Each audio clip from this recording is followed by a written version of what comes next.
A woman of 43 years old died due to electrocution while going to draw a water. Name of the deceased is Rina Khaira. This incident took place at Kamalpur Nagang, Ward number 10 area on Thursday. According to the details of the incident, it is known that on Thursday, a woman named Rina Khaira from Kamalpur Nagang, Ward number 10 area went to draw a water from the pump nearby the house. Meanwhile, the pump was connected with a water motor and she was electrocuted when she touched the hand pump.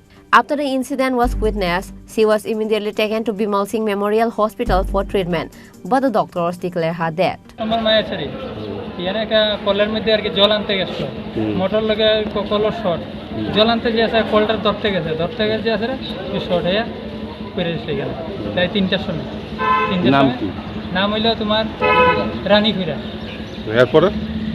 এরপরে আমরা এই fire service phone করলাম phone করানোর পরে এই Kamalpur hospital নিয়ে হাসপাতাল কি বললো এরপরে ডাক্তার বললো নাই মারা গেছে A shadow of grave has cast in the area of Kamalpur Nagang, Ward number 10, surrounding the death of the woman.